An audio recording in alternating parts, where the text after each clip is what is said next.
Hi, Neha. It's fantastic to have you on the show. Thanks so much for joining us today for our first ever Building Value and Innovation Ecosystems video series. To kick things off, could you share a little bit about yourself with our audience and your journey in the Canadian startup ecosystem?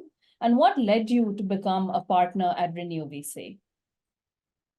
All right. Hi, everyone. This is Neha Bahl. I'm a general partner at Renew VC, and my journey in the Canadian ecosystem is not very normal.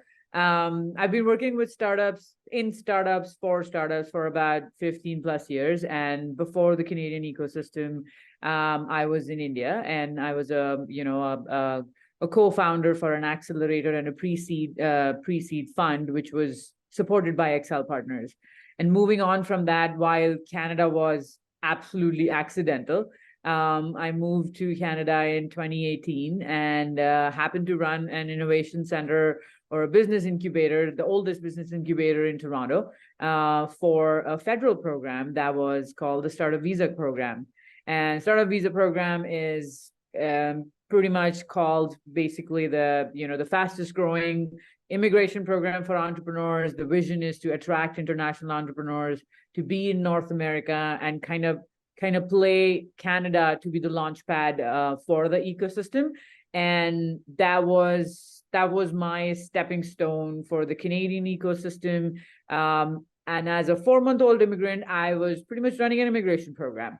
So that stint was really huge. And my moving to Renew VC came around almost after 3 years of running that program at Toronto Business Development Center.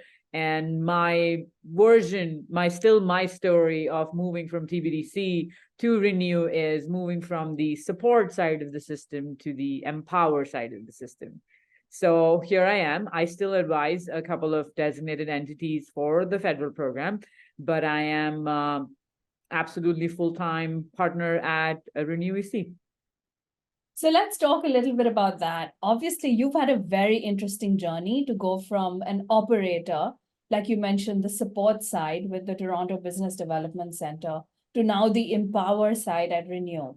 How has that transition shaped your perspective? What are the unique insights that you bring to the table now as you support startups and founders? I think from the perspective point of view, I've always said this: I'm not an entrepreneur. A lot of people ask me, a lot of founders ask me, you could have done a startup on your own.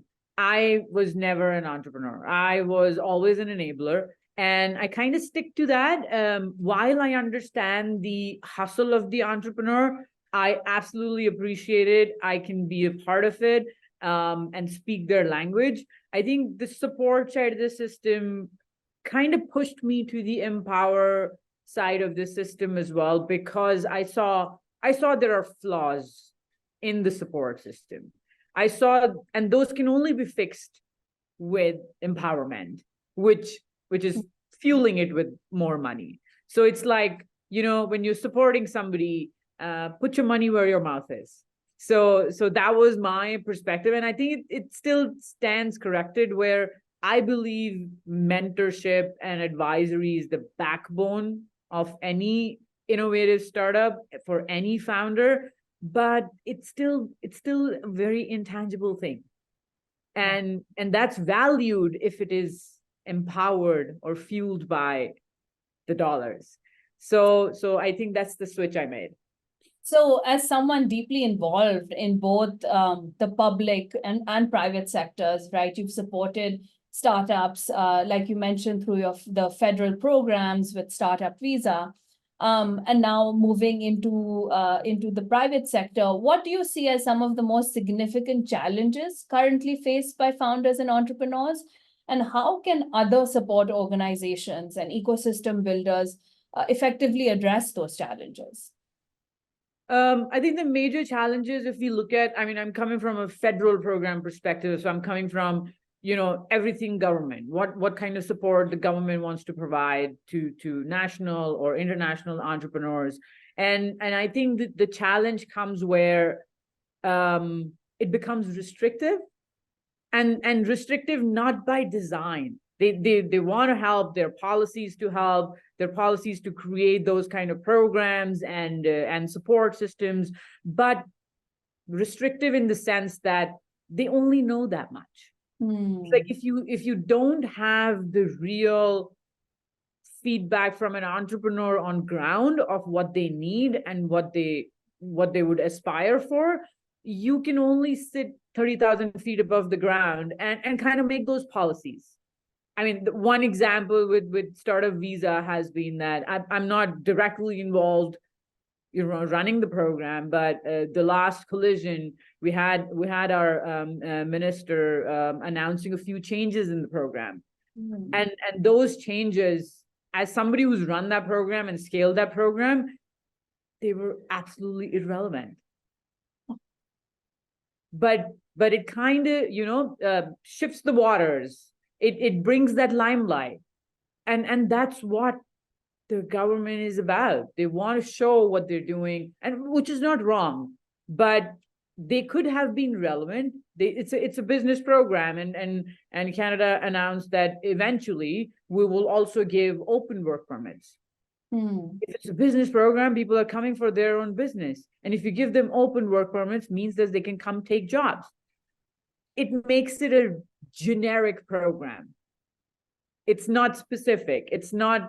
It'll be misused by people for immigration because they can come and take up jobs. So and everybody after that, if we had clients, people asked like, so should we wait until you give us open work permits? And we used to tell them that that's news, not policy.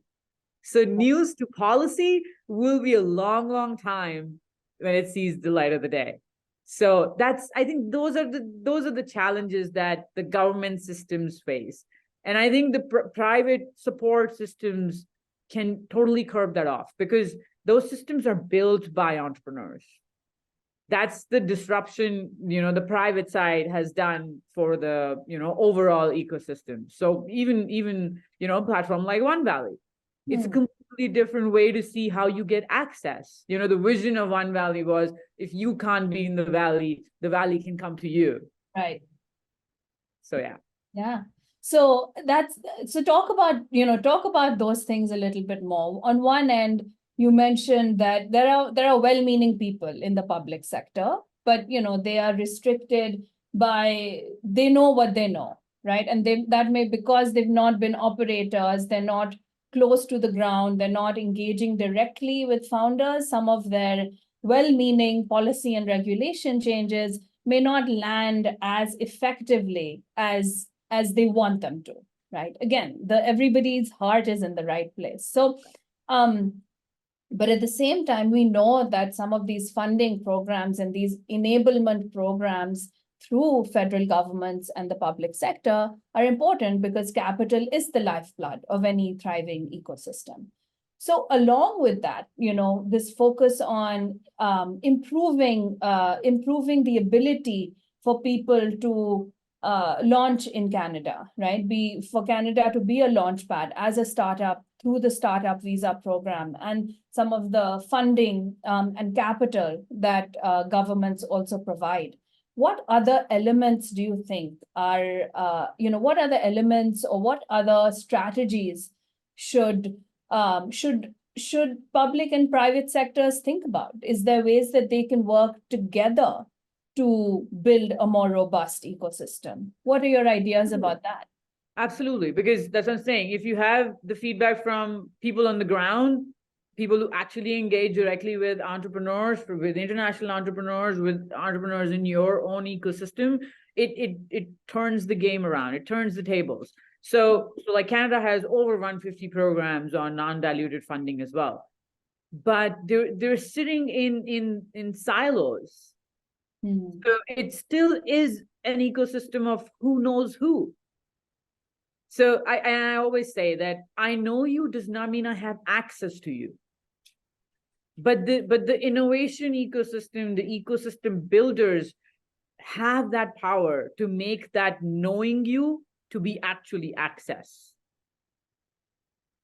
I mean, we've always said innovation is pretty much on merit. VC funding is pretty much on merit. It's not about you doing good out of the goodness of your heart, it's still business. Right. And I think, that's how money should also be. We have 150 plus programs on non-dilutive fundings and grants, and they keep, changing as per trends. Sometimes it's for, mobility and ed tech and femtech kind of sectors. So how do you, the lag between you applying, first knowing what to apply for, second getting it, is a business in itself. It will take you away from your actual business. And it's always with entrepreneurs. Whenever people come to me like, we're raising, can you advise us? Can you be a financial advisor for us? And I'm like, can you sit down with your team and figure out if you really need money? Because my first question is, what happens if you don't get this money? If you have an answer to that, then you should totally go for it. Because if you raise money once, you have to keep raising it. Because then now you've established a bar, basically, right? Yeah. And then you will go through all the drills of, this was my up round and this was my down round. Maybe you don't need more money. Yeah.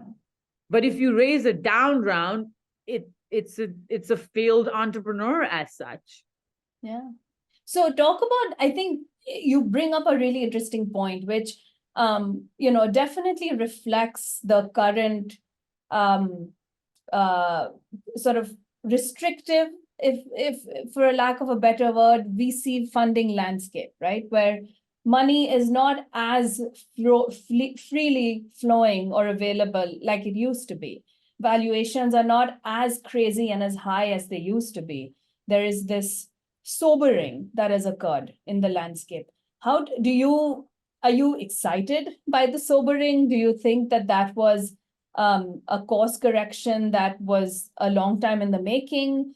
Do you think that it's just a reflection of sort of the global economy? How should ecosystem organizations, support organizations think about that? And in terms of providing financial support to their founders? I think it's a course correction. It had to happen. It had to come around. And I don't think it's something which is going to come and go. It's kind of becoming a permanent course correction. And why should it not? Why should it not happen? Because if it's about merit, and we spoke earlier about, why does somebody get money on their face value because they are serial entrepreneurs? Because if you were saying you did startup 1 and startup 2 and you were great and you're doing startup 3, I'm guessing you're doing startup 3 about the disruption still. And that means you don't know enough. Yeah. And like I always say, you can always learn on somebody else's money. But then you as a founder are also back to square one. Right. So why do you have the privilege of inflated valuations from day one and not the first time founder? I'm a big advocate of early stage founders as well, but those serial entrepreneurs kind of drive that entrepreneurial drill of the early stage founders. Early stage founders used to believe that they have a business plan and that they should get money. And I'm like, why should anybody do that? Right. Because as an investor, if I don't think I should put money in you, like, do you think you should put money in your own startup? If you don't, then you can't ask a VC, or you can't convince a VC to put money in you. So think about, so as ecosystem organizations are thinking about supporting founders, even though they might have those stars that have, raised capital and exited a couple of companies, really consider everybody sort of starting from square one is kind of what you're saying, to sort of promote a very methodical, capital efficient growth kind of approach. Yeah, and you're still not back to square one, right? Like, you made a lot of money. If you're a successful serial entrepreneur, you made a lot of money, so you're not back to square one. But why tap into the money that should actually go support disruption just to give you another round? So it's like, I mean, that the inflated valuations kind of ruin the early stage investing. Hmm. And I'm a huge advocate of early stage investing, because that's where the VCs do their job. That's where you want to find gems. So if That's you where most didn't of do it that, gets then that's capital. not your, yeah, that's basically you're not a good investor if you couldn't find gems. That's how the reputation of VCs shape up over time. So yeah. So I want to talk to you broadly about the Toronto startup scene and the Canadian startup ecosystem.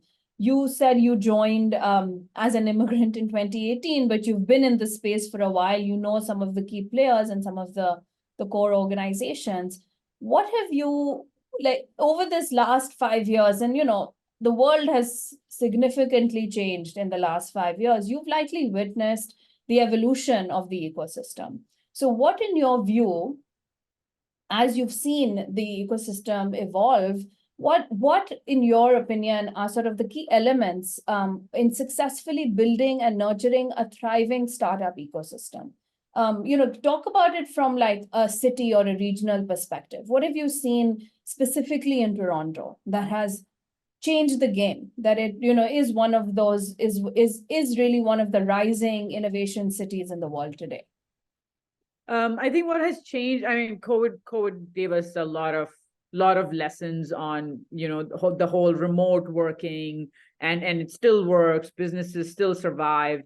I think what really revolutionized was pivoting was not a bad idea. Like it was inevitable, and people embraced it the way they should have. Like half of the businesses were all about the customers, B2C, and all of the everything, starting from travel businesses, everything starting from e-commerce, like everything that a consumer that was based on travel, that was based on meeting people, just went to shambles. So I think that was something really great to see. There were a lot of support systems that were built for COVID, and they've survived. I mean, even the corporate sector, they've really survived. That kind of empowered every employee to say that, well, we could work from home for any company in any country. So why do I have to come to you after COVID? That kind of spinned in a different way for corporates, but it also bred a lot of more entrepreneurs, especially in the system. And I think what led to overall nurturing of the ecosystem was that every city now is looking at something like that. These are the business incubators and accelerators and kind of support systems that now everybody wants to build. Maybe there was not an innovation hub, like a city innovation hub in Scarborough. Maybe there wasn't one in Brampton that could only support that kind of entrepreneurs. But now they're coming up with those. There is government putting money on building up the innovation ecosystem and support. So do you think that the proliferation of these, business incubators and innovation centers, do you think that is it's an exciting new development, or is there a level of redundancy and duplication of resources? Do you think there's an opportunity where, because earlier on you also talked about siloed support, which I know you're not a big fan of. So how should entrepreneurship support organizations think about working together? Like what are some ways that they can build those network effects? Do you have any thoughts on that? I think the first rule of innovation or disruption is don't reinvent the wheel. And it's still the case. I mean, be the bigger ecosystems like, oh, we're Canada and then there's US, it's still siloed. Canadian startups don't think they have access to US market. And that's kind of a shame. And we've always said that we like Canada doesn't have to be the polite cousin of US. It should be a market like its own. We should have access to that. And that is the access the whole ecosystem should be building together. not one incubator at a time, not one accelerator at a time, and even siloed within the country. So I think that's where I mean, see, the thing is that you see amazing results when a lot of support comes together. If you want to build one thing at a time and rebuild it again, it's just the time is passing. It's just waste of time. Yeah. So market access programs, I know that the startup visa programs that you're supporting are Canadian market access programs. It also sounds like you're a big believer in founders and entrepreneurs as they think about launching businesses, that they need to be global from day one, because then they might be building in India, but their market might be in the US or Canada. How can ecosystem builders around the world unite, or what is the role that organizations like innovation centers and incubators and accelerators navigate these international opportunities and challenges? What are ways that we can, if you had a magic wand, would you want to build a global market access program? And if so, how would you go about doing that? I don't think I'll need a magic wand for that. But yes, I mean, absolutely right. My pitch for Startup Visa program to every entrepreneur was not market access to Canadian market, because I knew they were coming from bigger markets. Canada is a very small market per se. If you're coming from India, if you're coming from China, like, they're bigger markets. They're not coming from Canadian market. They're coming from a launch pad that could be Canada. But they're coming for the most aspirational market for every entrepreneur, that's the US market. So my pitch always was, you want access to US market, but there is nothing that leads you to the US market. There is no red carpet rolled out for you for the US market. So how would you do it? And if there is any light at the end of the tunnel, maybe we can give you access to the US market. But those are the resources we should build on. And that's why I've always believed in, I don't want to make Toronto another Silicon Valley. I wish it never becomes Silicon Valley, because Silicon Valley has always been about access. Yeah. Do I have access? I wish Toronto becomes a very accessible ecosystem, that investors from Silicon Valley, that people from, like, ecosystem builders from US market look up to it. That yes, we can get great deal flow, we can get, everything we want from any scaling company or any, unicorn for that matter.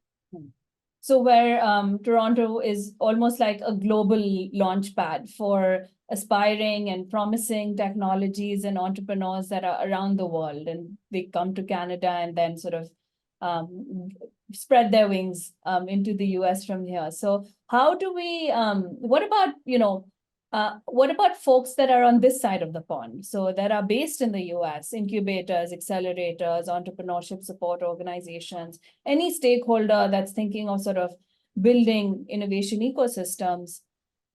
How should they think about responding or reciprocating some of the, some of what you would like to see in enabling a US market access program?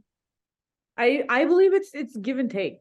I believe the only way to go about that is, it doesn't have to be B2B. It's got to be B2C. It's got to be reaching out to the end entrepreneur, the end customer that you actually have.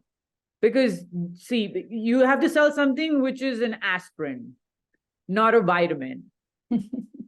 Yeah. For every incubator, every accelerator, for example, OneValley platform becomes an aspirin. Oh, sorry, a vitamin. Yeah. Because it's good to have. You should have a platform. That's kind of a thing. But it is, if you have access through the platform, it is an aspirin for the entrepreneur. And ecosystems, it's absolutely give and take. If you think OneValley can build up a US market access program and entrepreneurs will come on board to do that program, it's the other way around as well. do US entrepreneurs or North American entrepreneurs not want access to the biggest market in the world? India is the biggest test bed in the world. Why would you not want to give them access to that? And you can do that with B2B. Right. So I think it's a play where when you're selling, it always has to be aspirin. It has to be an aspirin. So people actually value it and actually use it. You're almost like an innovation stakeholder, united citizen of the world, almost, right? Where you're like, you want, folks from different ecosystems around the globe to basically, what I'm hearing you say is lean into their strategic advantages and figure out ways to work together so that any entrepreneur anywhere in the world is able to really test their idea and make the world a better place. Ultimately, it's about impact at a global scale. Absolutely. I mean, I'm a capitalist at heart. So I'm saying, why not? How does it matter how you look, where you're from? Show me what you have. If you can really make it, it should not matter where you're from. That is bringing value to where you can be in the valley. Yeah. And if there are growth entrepreneurs, if they're scaling companies in any part of the world as well, I mean, they will take up systems like that. That's why the disruption at one point in time was removing the human out of it, because we have our own biases. I don't want to see how OneValley looks like. Well, how would OneValley look like if it was a person? I don't want to get into that. It just gives me what I want, and I can get the value out of it. And that should be it. That should be the relationship of a support system with an entrepreneur. Now that is a little painful for me because I'm a social sciences major by heart. And that was a bit too utilitarian for my liking, but I see what you're saying. It should be about merit and the value and the business impact and the value and the outcomes that something or some support organization or ecosystem organization is creating for the founder. But that's where our biases go away. I agree. If I have to figure out what support you would want, that is very different. If I know I have international entrepreneurs, if they're coming from different markets, there has to be different kind of support. It's like, people always ask, like, if you're a whatever they call it, the second class citizen in a religious community or whatever, like, why do you need special, why do you need a special head up? And they always say that, have you seen when people line up for a sprint, they don't stand in the same line. Some of them are ahead and some of them are behind. Why? Because on the outer ring, there is more distance to cover. So it just means where you're starting from, you should be given a head up. That is the only difference. It's not special treatment. It's just knowing that what it takes for that person to go at the same speed. Yeah. And so, I think as we're wrapping up, I know that you actually, I wanted to dig a little deeper into, I know you have this philosophy around failure or not being allowed to fail.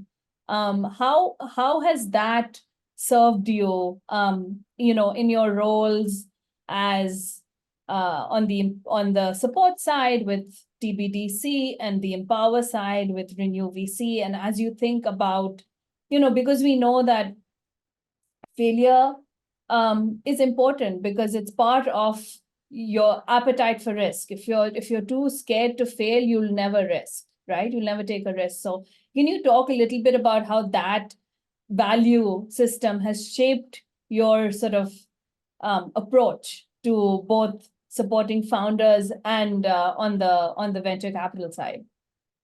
Sure. I mean, I've come from a place where failure was not a choice. Failure was never a choice. We never taught in school how to handle failure. We'll celebrate if you win this, but what will we do if you fail? We don't know. That's never a plan. So as a kid, like, we would not know what we would do if I if we didn't win in this soccer game, or we didn't win, or we didn't pass in this exam. So I think coming from a space where I was never allowed to fail, I've learned over time that innovation, startups, it's all about failing. If you didn't fail, you're not trying so hard.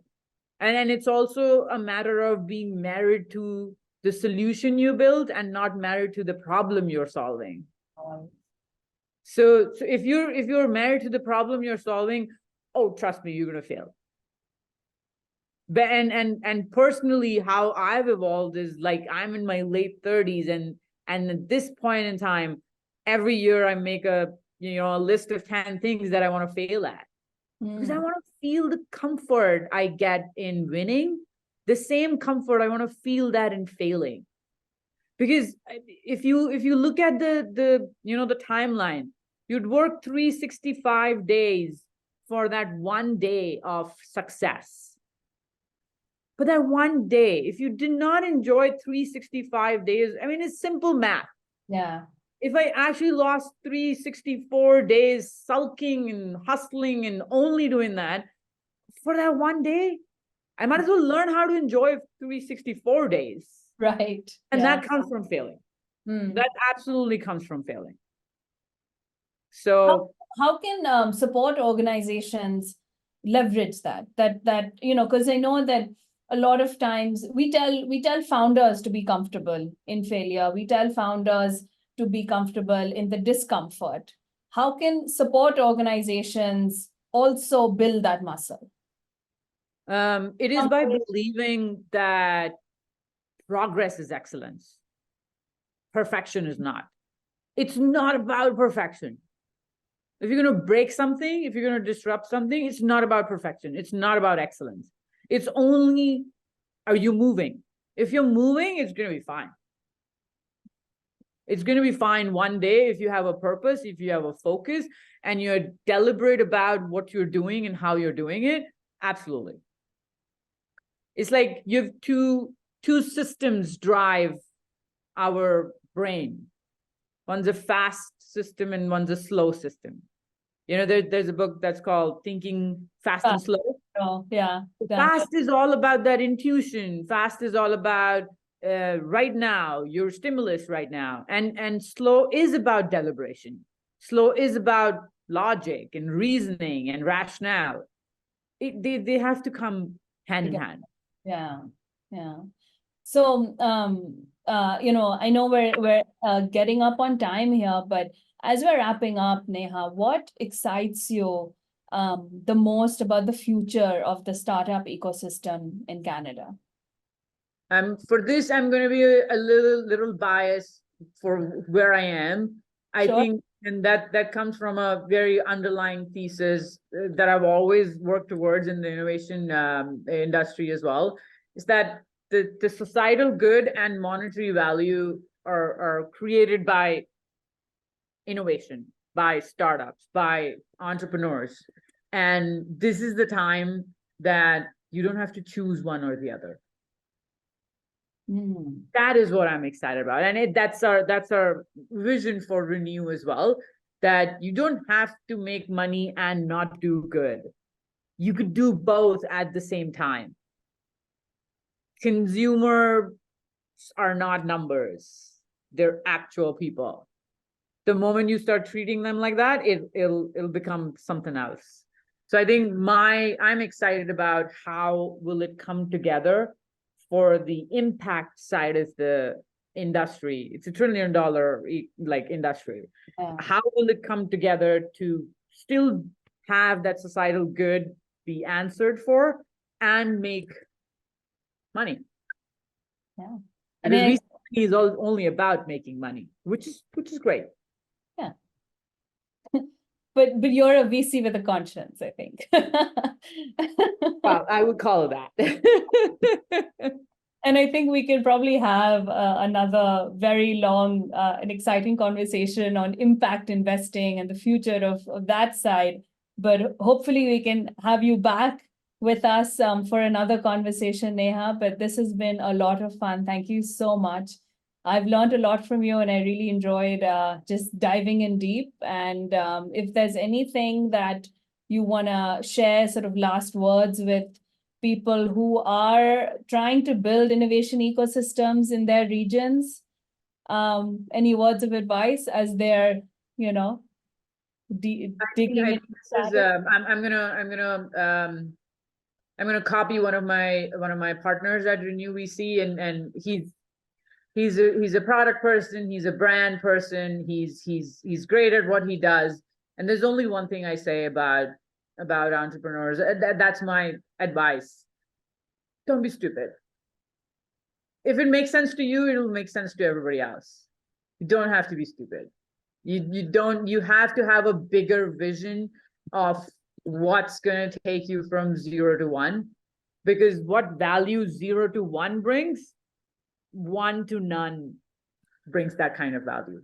So if you start right, I think it makes up for every mistake. You'll find a solution for every mistake you make on the roadmap. And what about the people who are supporting those founders, trying to get to that 0 to 1 roadmap? Any advice for them? Don't reinvent the wheel. There are so many support systems that have already been created. The support system should not compete. The support system should collaborate. The startup ecosystem, the innovation ecosystem will thrive if we collaborate. I've said that to, you know, a lot of people who ever asked even OneValley, why would we use you? And because, you know, the other innovation hub is also using you. I'm like, but that's not the USP. The USP is you. Yeah. You build the program you want to build. You can still have that. OneValley is the support system that can empower you to do whatever you want to do in a very seamless way. Yep. We try to combine the support and the empower in the technology that we provide, so that ecosystem builders can do what they do best. Exactly. Just focus on the founders. Exactly. So don't compete, collaborate. Awesome. Thanks so much, Neha. Really enjoyed chatting with you today.